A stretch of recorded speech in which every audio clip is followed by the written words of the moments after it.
I have great pleasure in welcoming the Prime Minister, Minister for Foreign Affairs, and Minister of Public Affairs and the Diaspora, His Excellency Benjamin Netanyahu of the State of Israel, and I invite him to address the General Assembly. Mr. Prime Minister.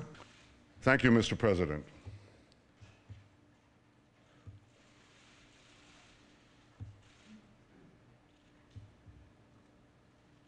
I feel deeply honored and privileged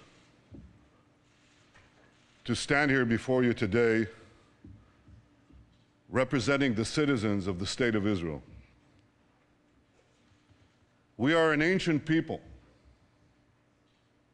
We date back nearly 4,000 years to Abraham, Isaac, and Jacob.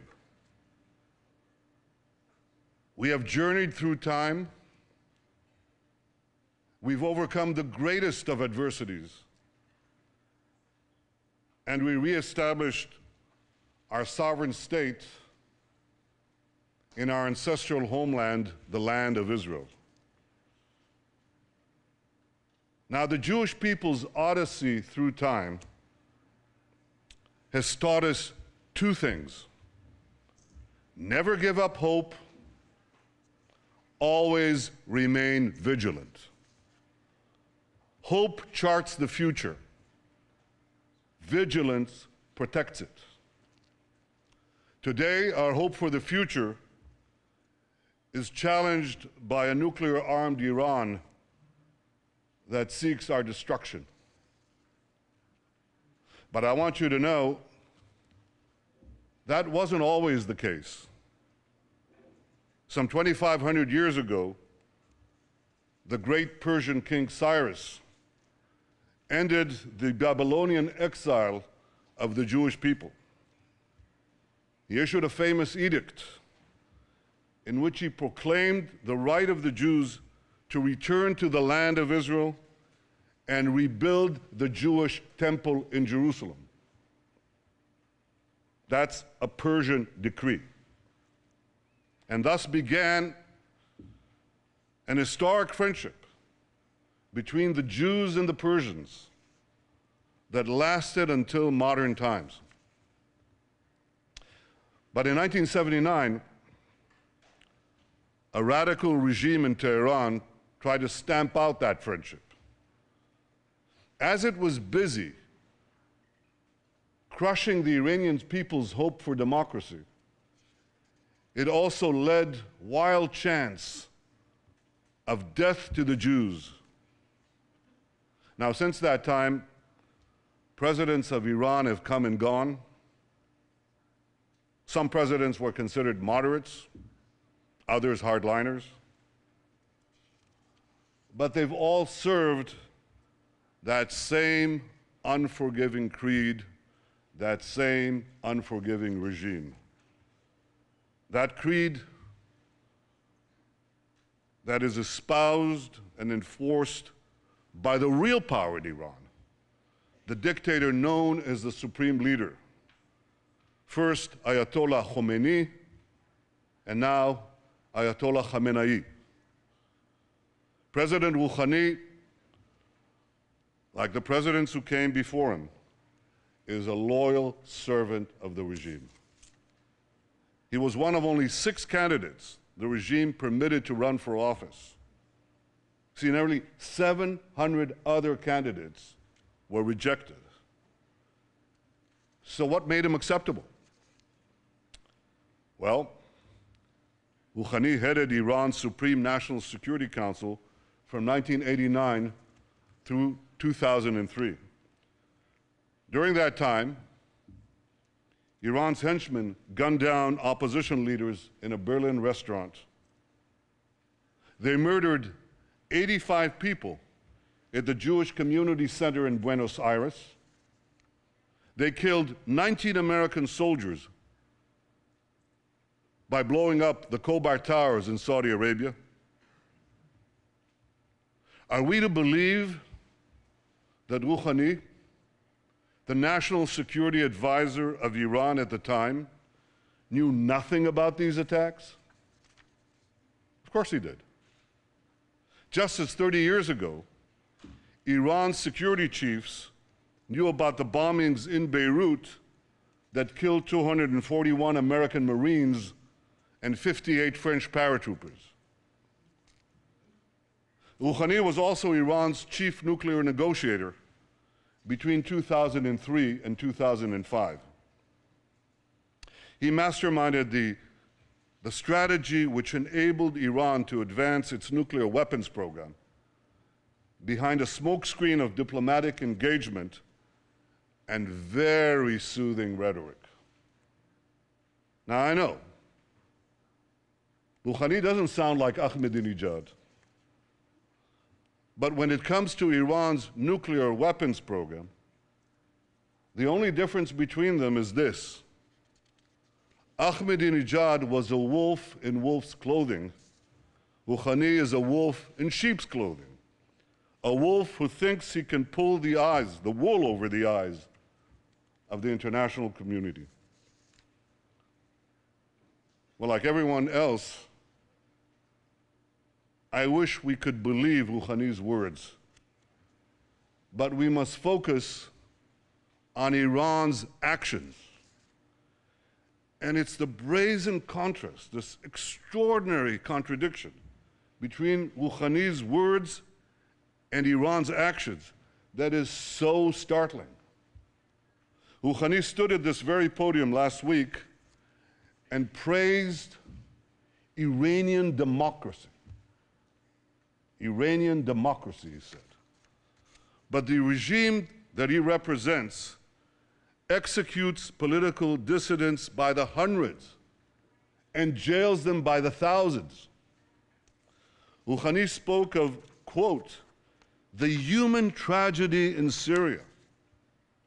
Yet Iran directly participates in Assad's murder and massacre of tens of thousands of innocent men, women, and children in Syria. And that regime is propping up a Syrian regime that just used chemical weapons against its own people. Rouhani condemned the, quote, violent scourge of terrorism. Yet in the last 3 years alone, Iran has ordered, planned, or perpetrated terrorist attacks in 25 cities in 5 continents. Rouhani denounces, quote, attempts to change the regional balance through proxies. Yet Iran is actively destabilizing Lebanon, Yemen, Bahrain, and many other Middle Eastern countries. Rouhani promises, quote, constructive engagement with other countries. Yet 2 years ago, Iranian agents tried to assassinate Saudi Arabia's ambassador in Washington, D.C. And just 3 weeks ago, an Iranian agent was arrested trying to collect information for possible attacks against the American embassy in Tel Aviv. Some constructive engagement. I wish I could be moved by Rouhani's invitation to join his wave, a world against violence and extremism. Yet the only waves Iran has generated in the last 30 years are waves of violence and terrorism that it has unleashed in the region and across the world. Ladies and gentlemen, I wish I could believe Rouhani, but I don't. Because facts are stubborn things. And the facts are that Iran's savage record flatly contradicts Rouhani's soothing rhetoric. Last Friday, Rouhani assured us that in pursuit of its nuclear program, Iran, this is a quote, Iran has never chosen deceit and secrecy. Never chosen deceit and secrecy. Well, in 2002, Iran was caught red-handed, secretly building an underground centrifuge facility in Natanz. And then, In 2009, Iran was again caught red-handed, secretly building a huge underground nuclear facility for uranium enrichment in a mountain near Qom. Rouhani tells us not to worry. He assures us that all of this is not intended for nuclear weapons. Any of you believe that? If you believe that, here's a few questions you might want to ask. Why would a country that claims to only want peaceful nuclear energy, why would such a country build hidden underground enrichment facilities? Why would a country with vast natural energy reserves invest billions in developing nuclear energy? Why would a country intent on merely civilian nuclear programs continue to defy multiple Security Council resolutions and incur the tremendous cost of crippling sanctions on its economies? And why would a country with a peaceful nuclear program develop intercontinental ballistic missiles whose sole purpose is to deliver nuclear warheads? You don't build ICBMs to carry TNT thousands of miles away. You build them for one purpose, to carry nuclear warheads. And Iran is building now ICBMs that the United States says could reach this city in 3 or 4 years. Why would they do all this? The answer is simple. Iran is not building a peaceful nuclear program. Iran is developing nuclear weapons. Last year alone, Iran enriched 3 tons of uranium to 3.5%, doubled its stockpile of 20% enriched uranium, and added thousands of new centrifuges, including advanced centrifuges.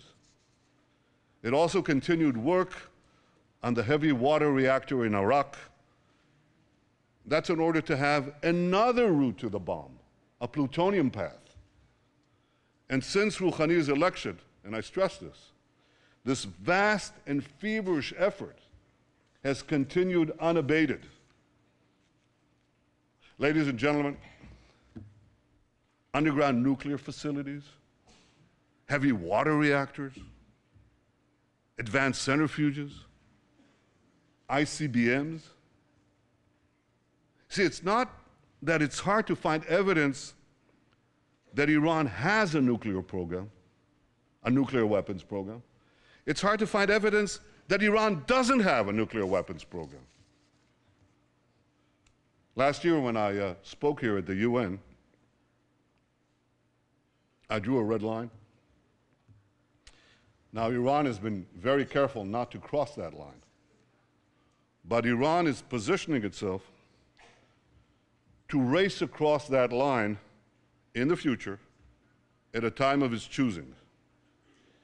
Iran wants to be in a position to rush forward to build nuclear bombs before the international community can detect it and much less prevent it. Yet Iran faces one big problem. And that problem can be summed up in one word: sanctions. I've argued for many years, including on this podium, that the only way to peacefully prevent Iran from developing nuclear weapons is to combine tough sanctions with a credible military threat. And that policy today is bearing fruit. Thanks to the efforts of many countries, many represented here, and under the leadership of the United States, tough sanctions have taken a big bite off the Iranian economy. Oil revenues have fallen, the currency has plummeted, banks are hard-pressed to transfer money. So as a result, the regime is under intense pressure from the Iranian people to get the sanctions relieved or removed. That's why Rouhani got elected in the first place. That's why he launched his charm offensive. He definitely wants to get the sanctions lifted, I guarantee you that. But he doesn't want to give up Iran's nuclear weapons program in return. Now, here's a strategy to achieve this. First, smile a lot. Smiling never hurts. Second, pay lip service to peace, democracy, and tolerance. Third, offer meaningless concessions in exchange for lifting sanctions. And fourth, and the most important, ensure that Iran retains sufficient nuclear material and sufficient nuclear infrastructure to race to the bomb at a time that it chooses to do so. You know why Rouhani thinks he can get away with this? I mean, this is a ruse. It's a ploy. Why does Rouhani think he can get away with it? Because he's gotten away with it before. Because his strategy of talking a lot and doing little has worked for him in the past. He even brags about this. Here's what he said in his 2011 book about his time as Iran's chief nuclear negotiator. And I quote, "While we were talking to the Europeans in Tehran, we were installing equipment in Isfahan." Now, for those of you who don't know, the Isfahan facility is an indispensable part of Iran's nuclear weapons program. That's where uranium ore called yellow cake is converted into an enrichable form. Rouhani boasted, and I quote, "By creating a calm environment, we were able to complete the work in Isfahan." He fooled the world once. Now he thinks he can fool it again. You see, Rouhani thinks he can have his yellow cake and eat it too. And he has another reason to believe that he can get away with this. And that reason is called North Korea. Like Iran, North Korea also said its nuclear program was for peaceful purposes. Like Iran, North Korea also offered meaningless concessions and empty promises in return for sanctions relief. In 2005, North Korea agreed to a deal that was celebrated the world over by many well-meaning people. Here's what the New York Times editorial had to say about it. Quote, "For years now, foreign policy insiders have pointed to North Korea as the ultimate nightmare, a closed, hostile, and paranoid dictatorship with an aggressive nuclear weapons program. Very few could envision a successful outcome, and yet North Korea agreed in principle this week to dismantle its nuclear weapons program, return to the NPT, abide by the treaty's safeguards, and admit international inspectors. And finally, diplomacy, it seems, does work after all." Ladies and gentlemen, a year later, North Korea exploded its first nuclear weapons device. Yet, as dangerous as a nuclear-armed North Korea is, it pales in comparison to the danger of a nuclear-armed Iran. A nuclear-armed Iran would have a chokehold on the world's main energy supplies. It would trigger nuclear proliferation throughout the Middle East, turning the most unstable part of the planet into a nuclear tinderbox. And for the first time in history, it would make the specter of nuclear terrorism a clear and present danger. A nuclear-armed Iran in the Middle East wouldn't be another North Korea. It would be another 50 North Koreas. Now, I know that some in the international community think I'm exaggerating this threat. Sure, they know that Iran's regime leads these chants, death to America, death to Israel, that it pledges to wipe Israel off the map. But they think that this wild rhetoric is just bluster for domestic consumption.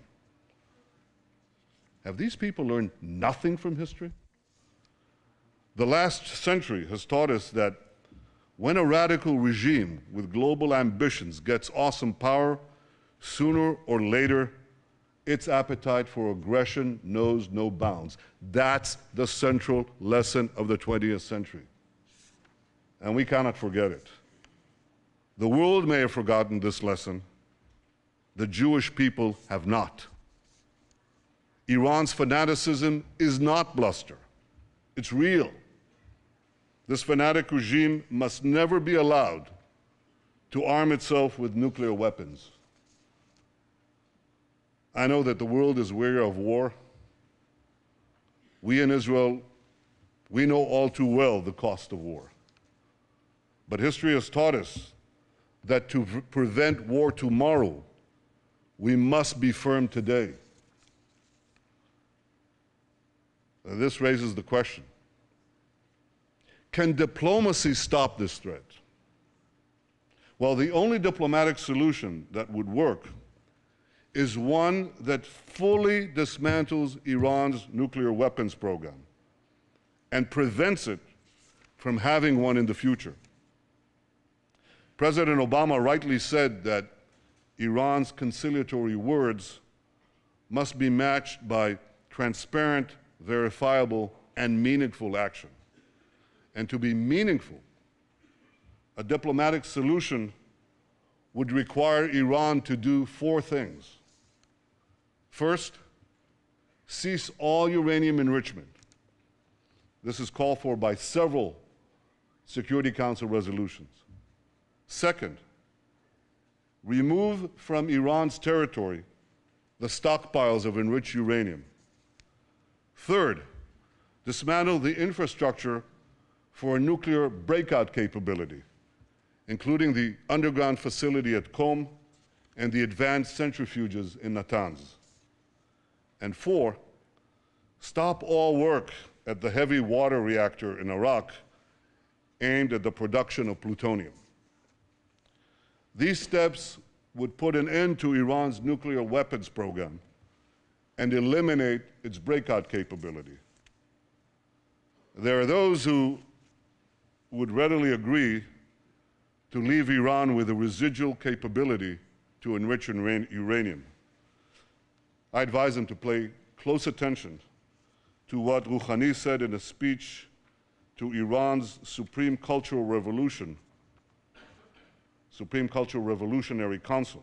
This was published in 2005. I quote, here's what he said. A country that could enrich uranium to about 3.5% will also have the capability to enrich it to about 90%. Having fuel cycle capability virtually means that a country that possesses this capability is able to produce nuclear weapons. Precisely. This is why Iran's nuclear weapons program must be fully and verifiably dismantled. And this is why the pressure on Iran must continue. So here's what the international community must do. First, keep up the sanctions. If Iran advances its nuclear weapons program during negotiations, strengthen the sanctions. Second, don't agree to a partial deal. A partial deal would lift international sanctions that have taken years to put in place in exchange for cosmetic concessions that will take only weeks for Iran to reverse. Third, lift the sanctions only when Iran fully dismantles its nuclear weapons program. My friends, the international community has Iran on the ropes. If you want to knock out Iran's nuclear weapons program peacefully, don't let up the pressure. Keep it up. We all want to give diplomacy with Iran a chance to succeed. But when it comes to Iran, the greater the pressure, the greater the chance. 3 decades ago, President Ronald Reagan famously advised, trust but verify. When it comes to Iran's nuclear weapons program, here's my advice. Distrust, dismantle, and verify. Ladies and gentlemen, Israel will never acquiesce to nuclear arms in the hands of a rogue regime that repeatedly promises to wipe us off the map. Against such a threat, Israel will have no choice but to defend itself. I want there to be no confusion on this point. Israel will not allow Iran to get nuclear weapons. If Israel is forced to stand alone, Israel will stand alone. Yet in standing alone, Israel will know that we will be defending many, many others. The dangers of a nuclear-armed Iran and the emergence of other threats in our region have led many of our Arab neighbors to recognize, finally recognize, that Israel is not their enemy. And this affords us the opportunity to overcome historic animosities and build new relationships, new friendships, new hopes. Israel welcomes engagement with the wider Arab world. We hope that our common interests and common challenges will help us forge a more peaceful future. And Israel continues to seek an historic compromise with our Palestinian neighbors, one that ends our conflict once and for all. We want peace based on security and mutual recognition, in which a demilitarized Palestinian state recognizes the Jewish state of Israel. I remain committed to achieving an historic reconciliation and building a better future for Israelis and Palestinians alike. Now, I have no illusions about how difficult this will be to achieve. 20 years ago, the peace process between Israel and the Palestinians began. 6 Israeli prime ministers, myself included, have not succeeded in achieving peace with the Palestinians. My predecessors were prepared to make painful concessions. So am I. But so far, Palestinian leaders haven't been prepared to offer the painful concessions they must make in order to end the conflict. For peace to be achieved, the Palestinians must finally recognize the Jewish state, and Israel's security needs must be met. I am prepared to make an historic compromise for a genuine and enduring peace, but I will never compromise on the security of my people and of my country, the one and only Jewish state. Ladies and gentlemen, one cold day in the late 19th century, my grandfather, Nathan, and his younger brother, Judah, were standing in a railway station in the heart of Europe. They were seen by a group of anti-Semitic hoodlums who ran towards them, waving clubs, screaming, "Death to the Jews." My grandfather shouted to his younger brother to flee and save himself. And he then stood alone against the raging mob to slow it down. They beat him senseless. They left him for dead. And before he passed out, covered in his own blood, he said to himself, "What a disgrace. What a disgrace.